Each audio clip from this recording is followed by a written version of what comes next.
Hello साथियों and welcome again. आज हम लोग कुछ क्वेश्चन देखेंगे जो कि काफ़ी इम्पोर्टेंट क्वेश्चन है। आ, आपको देखने को मिलेगा कि ये सभी क्वेश्चन जो हैं ये प्रीवियस ईयर के एग्ज़ाम्स में आए हुए क्वेश्चन हैं। तो आइए देखते हैं। फर्स्ट क्वेश्चन है टेट्रामेथिलसाइलेन इज यूज्ड फॉर। टेट्रामेथिलसाइलेन टेट्रामेथिलसाइलेन का प्रयोग किया जाता है। तो देखें, ऑप्शन है मेकिंग सिलिकॉन, सिलिकॉन बनाने में, फॉर कटिंग ग्लास, शीशा काटने में, यहाँ ग्लास है ध्यान देना, इन पेंट मैन्युफैक्चरिंग, पेंट के निर्माण में, in the form of a standard in nuclear magnetic resonance, नाभिकीय चुंबकीय अनुनाद में मानक के रूप में। तो ध्यान देना, इसका जो करेक्ट ऑप्शन होगा वो डी होगा।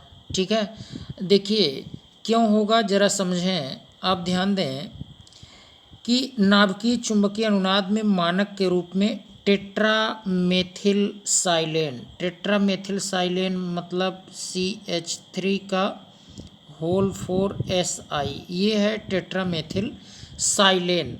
यह एक आर्गेनोसिलिकन कंपाउंड है।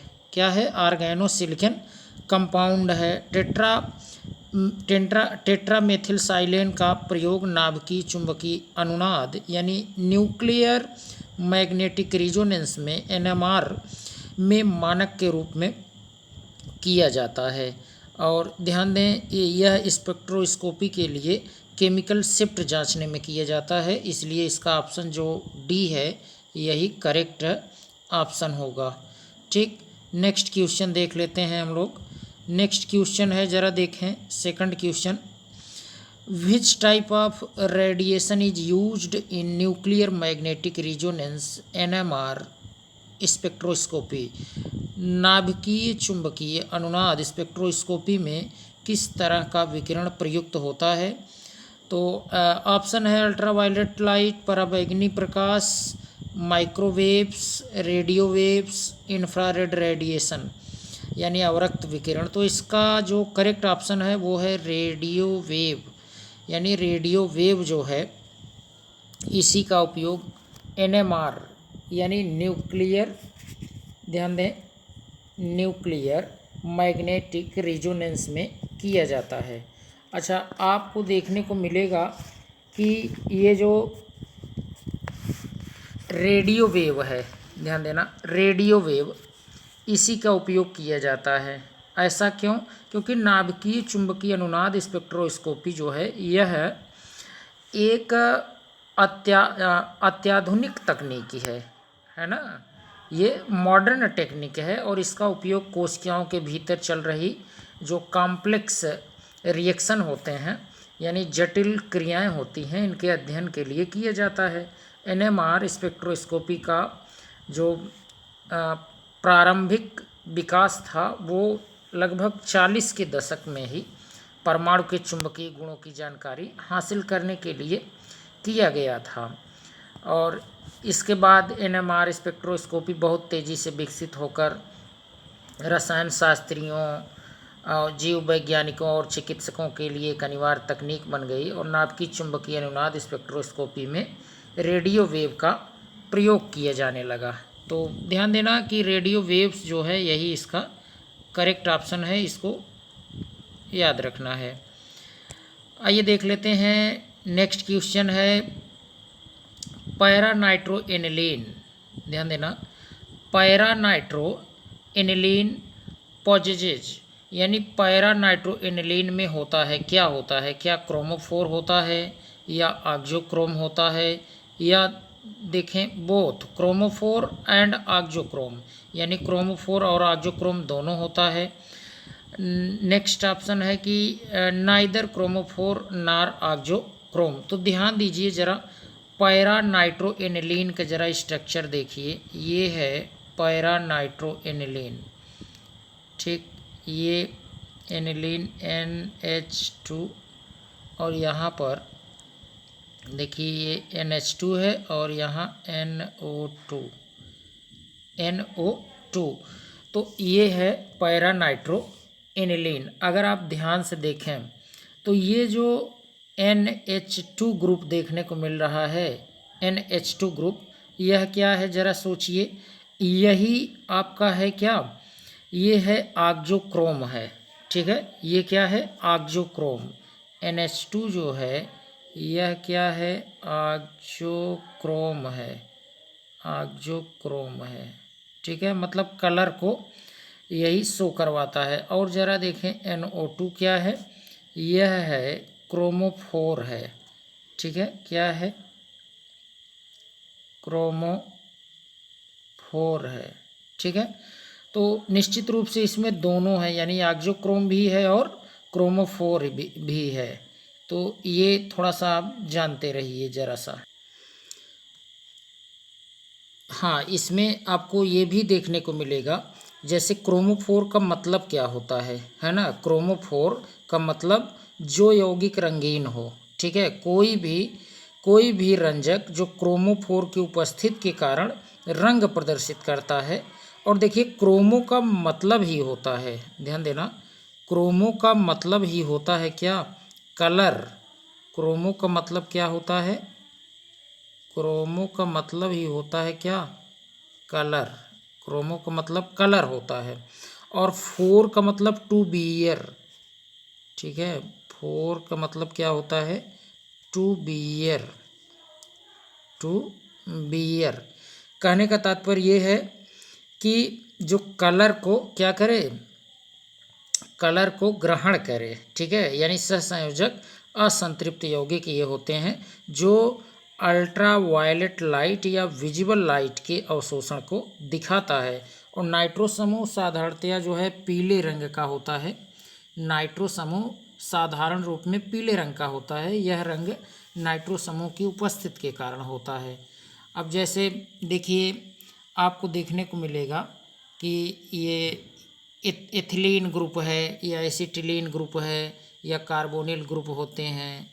ठीक है, या नाइट्राइट ग्रुप हों, नाइट्रेट ग्रुप हों, ठीक, नाइट्रो ग्रुप हों, साइनो ग्रुप हों, तो ये सब के सब जो हैं ये क्या होते हैं, ये रंग उत्पन्न करते हैं। यदि कोई समूह क्रोमोफोर को दर्शाता नहीं, अगर कोई भी समूह क्रोमोफोर को न दर्शाए लेकिन उसकी उपस्थिति के कारण अगर ऑक्सोक्रोम लंबी तरंग को दिखाता है तो यह समूह अयुग्मित इलेक्ट्रॉन रखता है और रंग को वो बढ़ा देता है। जैसे रंग बढ़ाने वाले कौन हैं, जैसे NH2 ग्रुप हैं, OH है, SH है।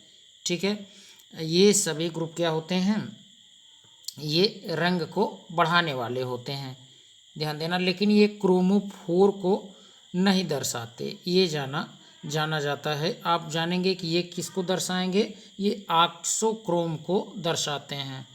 ठीक, क्रोमोफोर दर्शाने वाले कौन कौन हैं, जैसे आप NO2 कहें, ठीक है, CO ग्रुप, और इसके अलावा जैसे एसिटिलीन ग्रुप हुआ, एथिलीन ग्रुप हुआ, ये सब होते हैं। ठीक, तो आइए हम लोग देख लेते हैं ये नेक्स्ट क्वेश्चन देखें। Which one of the following is a narrow spectrum antibiotic. निम्नलिखित में से कौन सा संकुचित वर्णक्रम एंटीबायोटिक है ना, संकुचित।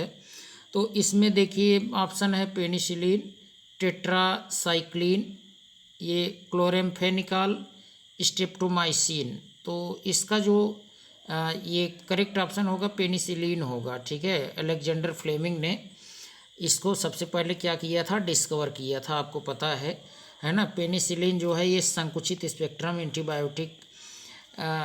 एंटीबायोटिक होती है। और यह देखिए एक जैसे चयनित जीवाणुओं के प्रति सक्रिय होती है ना। तो पेनिसिलिन जो है ये एंटीबायोटिक के रूप में तो प्रयोग किया ही जाता है। और साथ ही साथ ये ध्यान देना, आज इस समय पेनिसिलिन जो है ये व्यापक रूप में इसका प्रयोग किया जाता है। ठीक है, जानते रहिए कि यह एक क्या है, यह एक नैरो स्पेक्ट्रम एंटीबायोटिक है। मतलब कोई आप कहें कि किसी एक विशेष जैसे कोई अगर डिजीज है, जीवाणुओं के प्रति ही ये क्या होती है, एक्टिव होती है, तो आप कहेंगे कि यह क्या है, पेनिसिलिन। यह एक नैरो स्पेक्ट्रम एंटीबायोटिक है। ठीक, ये भी जानते रहिए। नेक्स्ट क्वेश्चन है आपका, नेक्स्ट क्वेश्चन है maximum potential energy is associated with which of the following conformational form of normal butane, यानी नॉर्मल ब्यूटेन के निम्न में से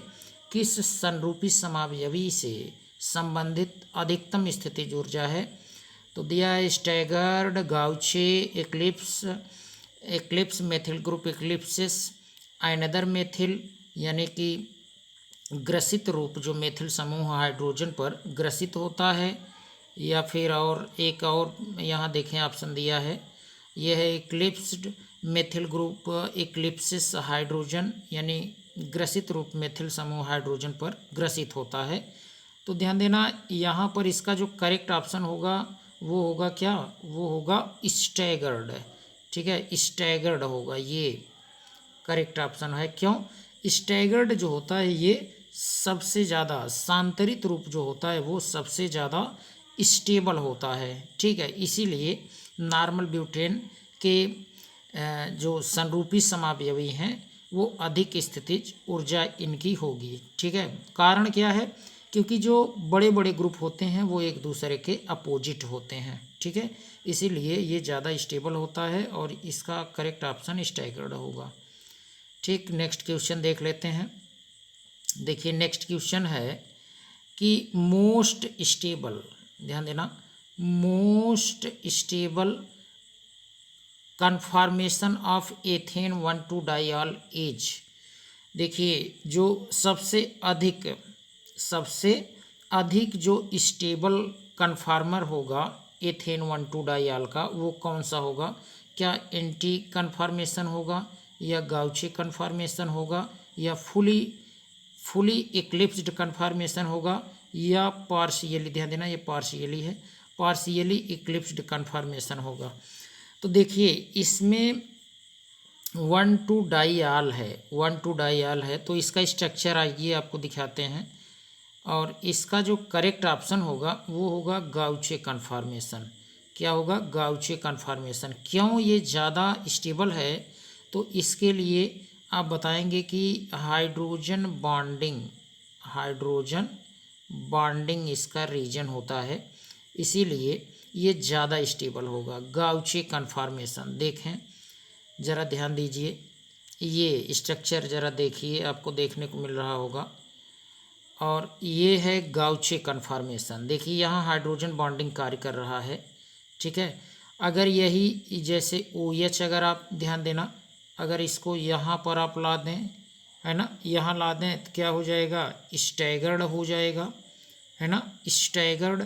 और ये ज़्यादा स्टैगर्ड जो होता है वो क्या होगा, वो ज़्यादा स्टेबल होगा।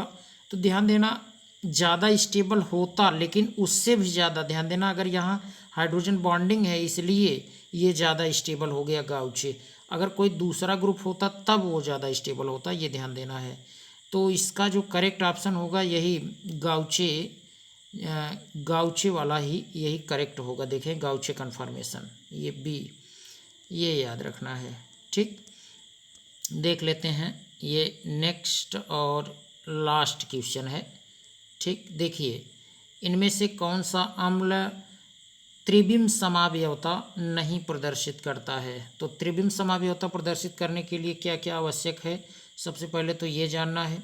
त्रिविम समावयवता प्रदर्शित करने के लिए सबसे जो इम्पॉर्टेंट बातें हैं वो जानना है। पहली बात तो ध्यान दें, कायरल कार्बन होना आवश्यक है ना, कायरल कार्बन।